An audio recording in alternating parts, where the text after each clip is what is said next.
When you look at this kind of archaeological evidence, you're seeing concrete, tangible, DNA testable proof. Given the number of humanoid-appearing gods, it suggests that there is a common ancestor for all intelligent life in the universe, and perhaps we're on the verge of rediscovering that common ancestor. Archaeology peeks into our past, often confronting the unknown. Despite our efforts, there remain significant gaps in our understanding of ancient civilizations, with new discoveries sometimes only adding to the confusion. Out-of-place artifacts further complicate matters, challenging established theories and raising questions about our historical knowledge. While orthodox science may struggle to explain these anomalies, their existence cannot be denied. Though frustrating for researchers, these artifacts present an intriguing opportunity to explore alternative narratives in history. Here, we'll examine 7 such puzzling artifacts that defy conventional explanation. When archaeologists stumble upon something they can't explain, they quickly turn to scientists for answers.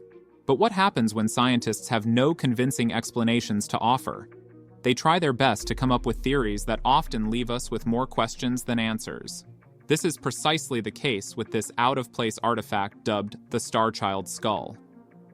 In 1930, a teenage girl stumbled upon something truly bizarre while exploring an abandoned mine. 2 skulls, one of which had a rather peculiar shape. Radiocarbon dating revealed it to be about 900 years old, belonging to a child no more than 5 years of age. Now, mainstream scientists, being the skeptics they are, attribute the skull's shape to a genetic disorder called hydrocephalus, which makes your skull swell up. But not everyone is buying this very idea for some pretty obvious reasons. According to Lloyd Pye, the caretaker of the skull, it couldn't have been hydrocephalic. When you have hydrocephalus, your head doesn't develop with a distinct shape and a crease down the middle between 2 of your suture lines. First off, this skull is like no other in terms of thickness, usually bones like a sandwich, right? You've got your tough outer layer and a spongy inside. But the Starchild skull? It's thin all over with no lacunae to be found. And don't even get me started on its face. No brow ridges, a forehead that's as smooth as butter, and eye sockets that are smaller than your average cupcake mold. It's like someone took the human blueprint and decided to remix it with a splash of enigma. It's got all sorts of oddities, like being 10% larger than the average adult skull, being twice as dense, and having this strange reddish goo inside that resembles bone marrow. But hold on to your hats, because the plot thickens. DNA testing in 2003 revealed some jaw-dropping results. While they found mitochondrial DNA from the mother, they couldn't find a trace of nuclear DNA from either parent. And when they revisited the testing in 2011, things got even weirder. Turns out the DNA didn't match up with anything human at all. It's like this skull came from another planet entirely. In 2012, a geneticist managed to secure a fragment of the FOXP2 gene, one of the most crucial genes in any species.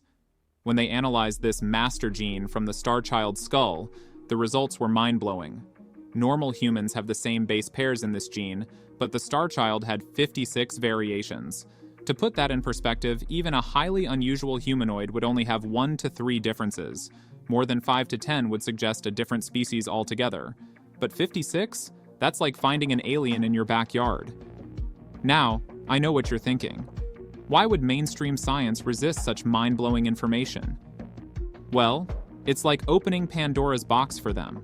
It shakes up everything they thought they knew about our world. But hey, who doesn't love a good mystery, right?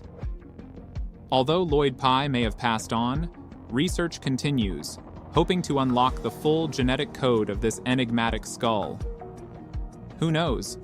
Maybe buried within its DNA lies the key to unlocking the truth about our cosmic origins. Could this skull be proof that we're not alone in the universe? And if so, does that mean our family tree has some extraterrestrial branches?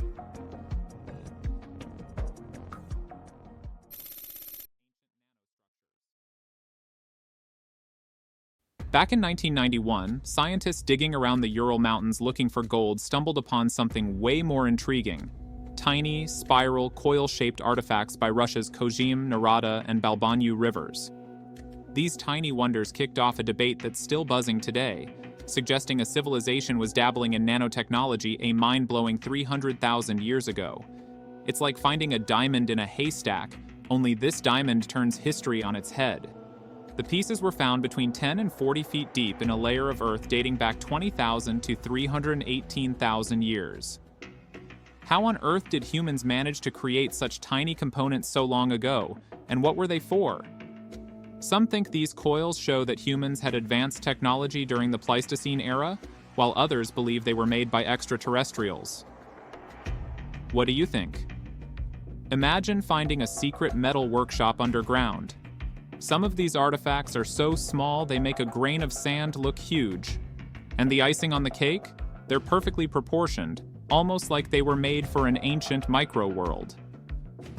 Skeptics say these artifacts are just space debris from rocket tests, but Moscow Institute reports suggest otherwise. These tiny treasures are older than your grandpa's favorite fishing hat, dating back to the days mammoth roamed the earth. Were our ancient ancestors secretly master craftsmen, or did aliens drop by for a DIY project? Fast forward to today, and the mystery still hangs in the air like the smell of yesterday's lasagna. Despite being examined by scientists in Helsinki, St. Petersburg, and Moscow, these artifacts remain a big question mark. Further research hit a roadblock with the death of Dr. Johannes Fibag, a key researcher. But don't worry, the tiny coil mystery is still out there, waiting to be solved. Could this be proof of some serious ancient tech know-how? Imagine circuitry like what's in your phone, but from way back when. Mind-blowing, right?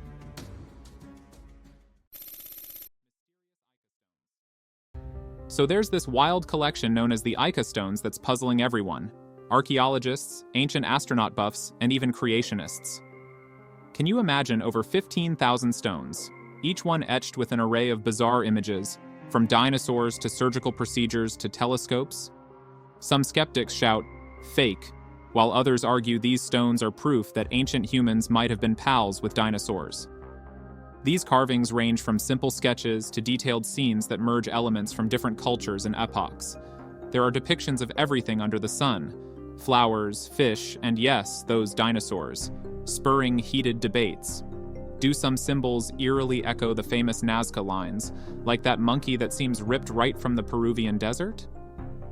The saga of these stones is filled with twists and turns, from farmers finding them in secret caves to official bans, and even confessions of crafting hoaxes. Were these detailed images carefully created by master carvers, or were they the work of a prankster with too much time and a dental drill? It sounds like something out of a Sherlock Holmes mystery, doesn't it? Amid all the noise and disputes, one big question lingers.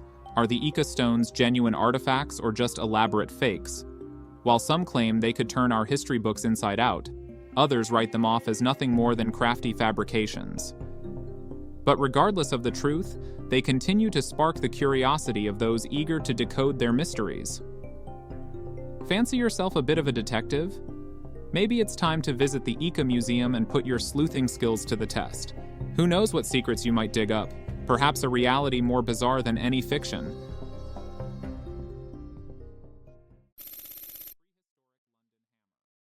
Sometimes you don't have to be an archaeologist to stumble upon something historically significant.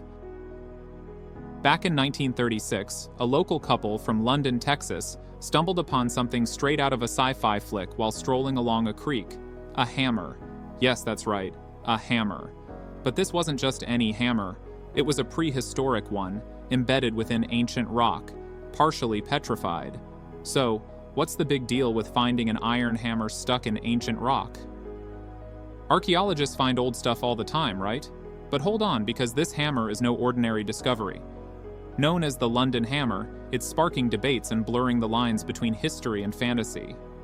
This hammer was embedded in ancient rock dating back over 400 million years.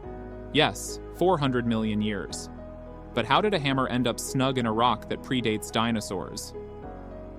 According to experts, this hammer likely existed millions of years before the rock formed.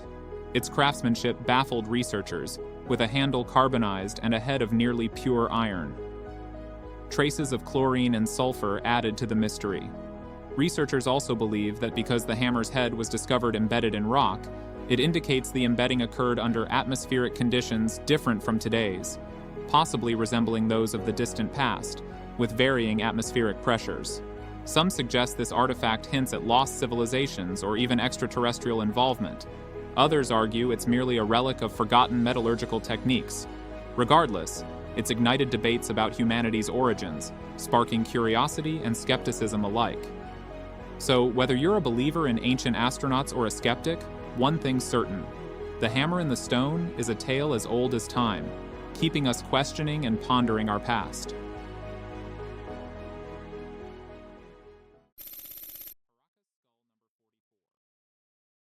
In 1928, archaeologist Julio Tello made a surprising discovery on the desert peninsula of Paracas in Peru. What did he find? More than 300 skeletal remains, each with strangely elongated skulls. These bones challenge what we know about our ancestors and ancient civilizations. Among them is the famous Paracas skull number 44, characterized by its elongated shape, noticeably heavier and with a larger brain capacity than the average person's, offering a new perspective on human history. So, why are the skulls elongated? Well, most experts point to head binding, a practice where they wrap infants' soft skulls to elongate them. But why in the world would someone alter their baby's head like that? Was it purely for aesthetic reasons, or did it hold deeper spiritual or social significance? Not entirely sure, but there's a suggestion that the practice started with early humans who were trying to mimic the look of extraterrestrial visitors. It's not just a Peruvian thing. People have been doing it worldwide for ages. But here's the kicker. Those Paracas skulls? They don't quite fit the mold. Brian Forrester at the Paracas History Museum says some of them are just too extreme to attribute to simple skull wrapping. I mean, we're talking about big skulls, giant eye sockets, and jaws that could crush rocks. Not exactly what you'd expect from your average head-binding job. Here's where it gets spicy. DNA tests on good old skull number 44 in 2014 revealed some jaw-dropping results. Among the genetic sequences, some didn't match anything in our human catalog. Now, doesn't that make you raise an eyebrow? If these findings hold up, we might just be looking at evidence of a lost lineage, not quite Homo sapiens, but definitely not party crashers from outer space. Or are they? Could it be that these elongated skulls belong to a species with intelligence rivaling our own? While the skeptics keep waving off the idea, DNA doesn't lie. Perhaps we're looking at remnants of ancient teachers who once roamed Earth, as some enthusiasts suggest.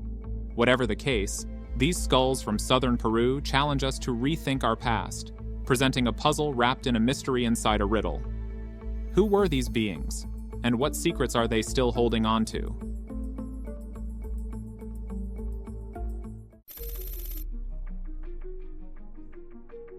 In a remote part of China's Qinghai province, there's a peculiar pyramid near Mount Baigong with caves filled with iron pipes that lead to a nearby saltwater lake.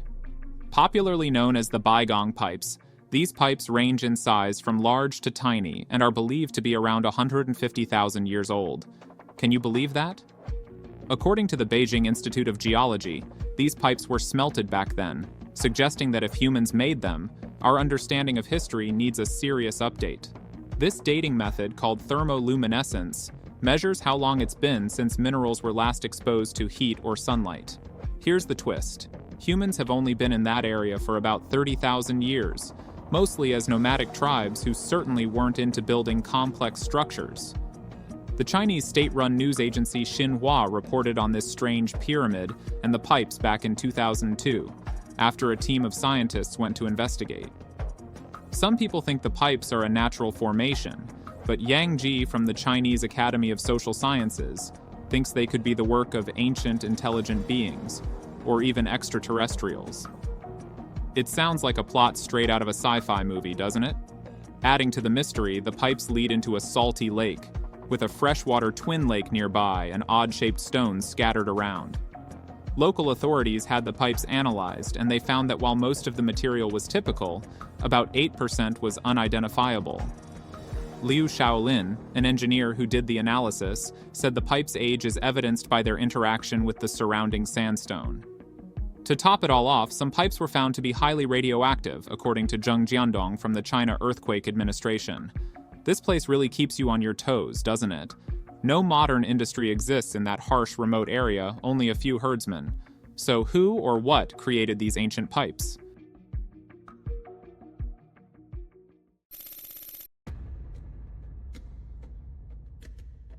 Guess what? Nanotechnology isn't some trendy innovation we cooked up in recent years. Nope. Turns out the ancient Romans were secretly tinkering with it long before we even knew it existed. And they had this nifty little cup, the Lycurgus cup, to prove it. What's truly remarkable about this artifact is its unique dichroic property, which means it changes color depending on the light source. When lit from the front, the cup appears jade green, but when lit from behind, it turns a deep, translucent red. It's not magic, it's just good old nanotechnology at work.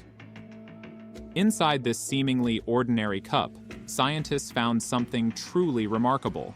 Teeny, tiny metal particles, smaller than grains of sand. How on earth did those ancient folks manage to pull off such microscopic wizardry without our fancy gadgets? It's a mystery that still baffles us today. But wait, there's more. This cup isn't just a pretty face, it's got a story too.